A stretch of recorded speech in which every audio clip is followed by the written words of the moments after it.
Hey neighbor, it looks like I'm all alone again, naturally. I wonder what it feels like being the last person left in a band that you started with a completely different set of musicians. That has to be a trippy feeling, right? Every single band on today's episode of 7 on Sunday is down to their last founding member. So as the day ones disappeared, we'll find out exactly where they all went and how the band kept going.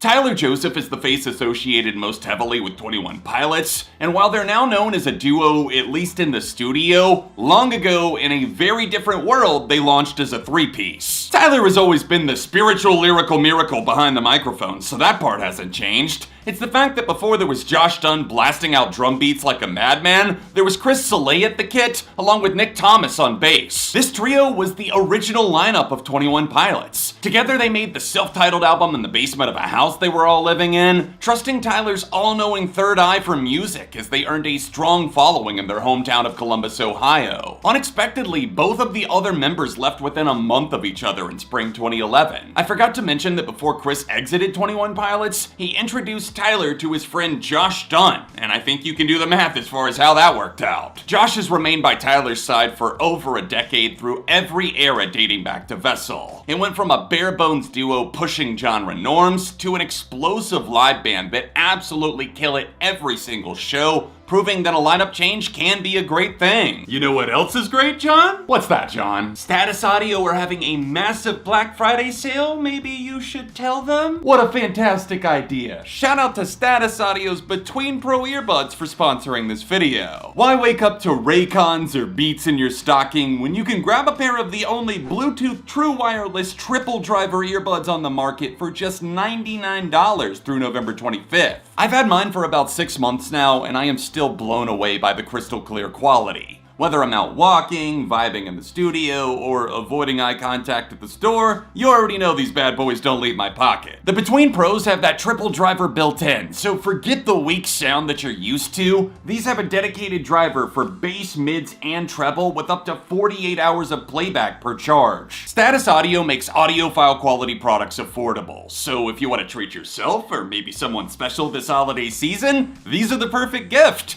I swear by these, I wouldn't promote a headphone that I didn't personally love and use, so check out the top link down below and use code ARTV and get some while they're still on sale.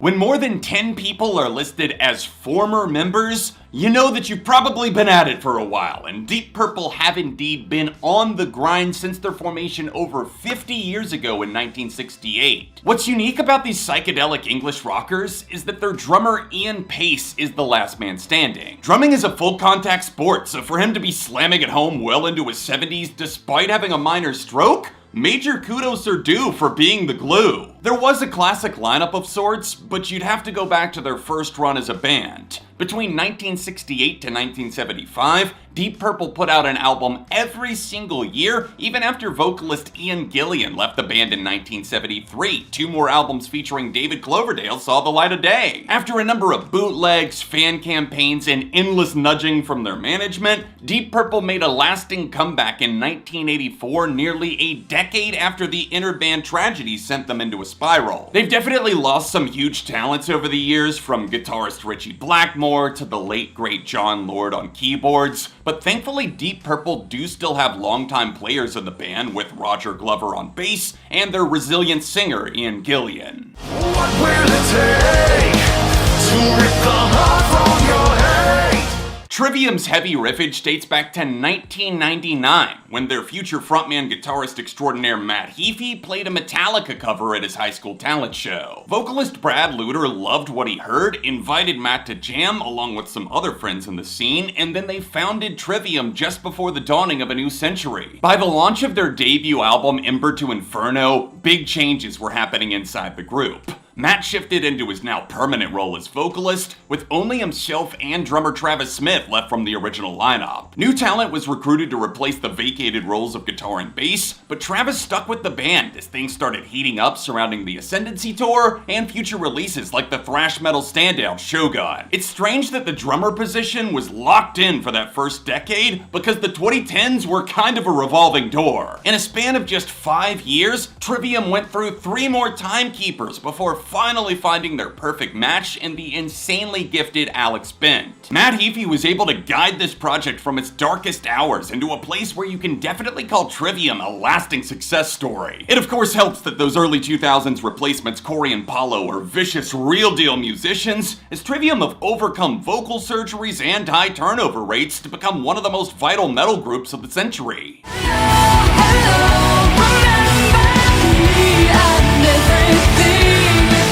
Ben Moody met Amy Lee at church camp in 1995, started a band together, made a few demo tapes, and eventually caught the attention of major label Wind Up Records thanks to an early version of their song My Immortal. Many people believe Amy is nothing more than a beautiful voice, or that she's nothing without her bandmates. This isn't true. Amy has always been a songwriter, dating back to their days in Little Rock, Arkansas, playing coffee shops, and it shows in the way that each of their records have her emotive DNA engraved in them. Their debut album Fallen took years to complete thanks to a lot of label meddling, them forcing the rap part on Bring Me to Life, and of course Amy and Ben being pitted against each other as their differences began to stack up, with the writing on the wall revealing itself as Moody openly fought for control of the band's new members that they had brought on to perform live. Tension grew to an off-the-barometer level before Ben out of nowhere quit the band in the middle of a European tour in October 2003. Evanescence returned with a new lineup in 2006 that included Cold guitarist Terry Balsamo for their best album, The Open Door. Things continued to stay messy as 2 more Fallen era members exited the following year, being replaced by 2 guys that are actually still in the band now. Amy was understandably jaded by the music industry, and I think she unfairly gets labeled as impossible to work with, given that she has actually been dealt some horrible hands. Maybe she's hard to get along with, I don't know her personally, and plenty of people, including guitarist Jen Majura, have been fired in the recent past, but I do see Amy Lee as a fighter who has made some damn great songs in her career. You're as cold as ice.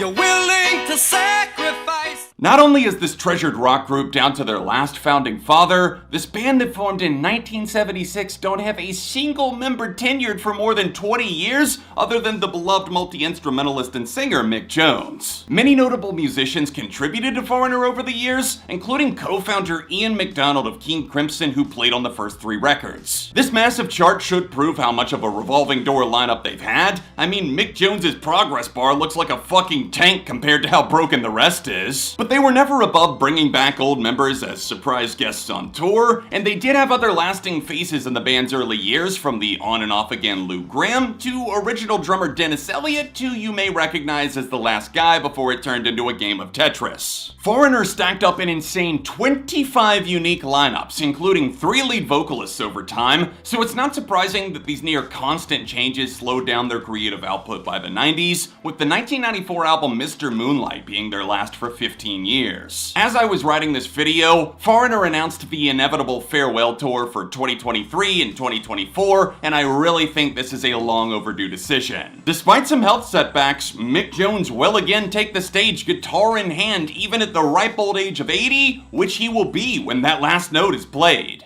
But it doesn't matter now. Just come and love me how like the way you used to do.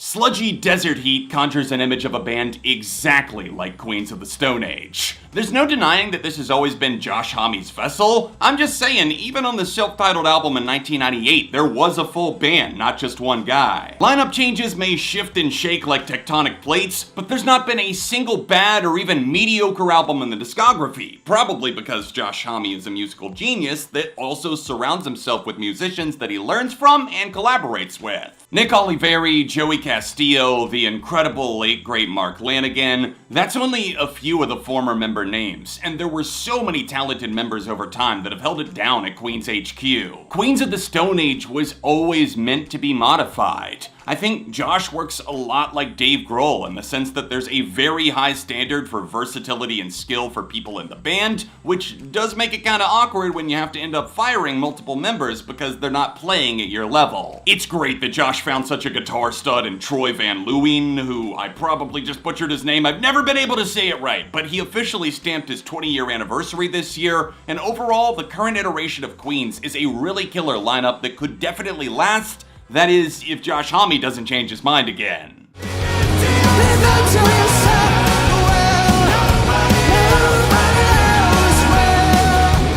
Five singers in 6 decades, but only one lead guitarist? At least that gave some semblance of stability along the Journey, because God only knows how many times the rotation changed. Journey originally started as a backing band and sort of an offshoot of Santana, featuring some all-stars like Greg Rowley and of course lead guitarist Neil Schon, the only member that stuck it out through every phase of the band. The first noticeable shakeup happened as Steve Perry stepped into the role of lead singer in 1977. His voice is likely the one that you'd associate most heavily with Journey, given that most of their hits like Don't Stop Believin', Wheel in the Sky, and Any Way You Want It featured his golden voice. Journey collapsed into a period of hibernation after a decade of success in 1987, eventually reuniting in 1995. Founding bass player Ross Valerie returned at this time after having left in 1985, remaining with the guys all the way until March 2020, when Schon announced Valerie's firing along with the dismissal of longtime drummer Steve Smith. Apparently these two had been plotting a coup of sorts against Schon and longtime keyboardist Jonathan Cain, who's been in the band since 1980, and a scheme to take control of Journey and secure ongoing paychecks for themselves even if they were to leave the band. As long as Neil Schon keeps his role as primary songwriter, player, and band leader, I don't see them throwing in the towel anytime soon. And whether or not that's a good or bad thing, I'll leave that up to you guys. Cheers for watching this episode. Please leave a like if you enjoyed the video and join the conversation down below. Don't forget to check out part 1 of this topic by clicking here, or you can tap here to catch up on another episode of SOS. Another shout out to Status Audio for sponsoring. Check them out at the top link and get yourself some amazing earbuds, and I'll be back soon on ARTV.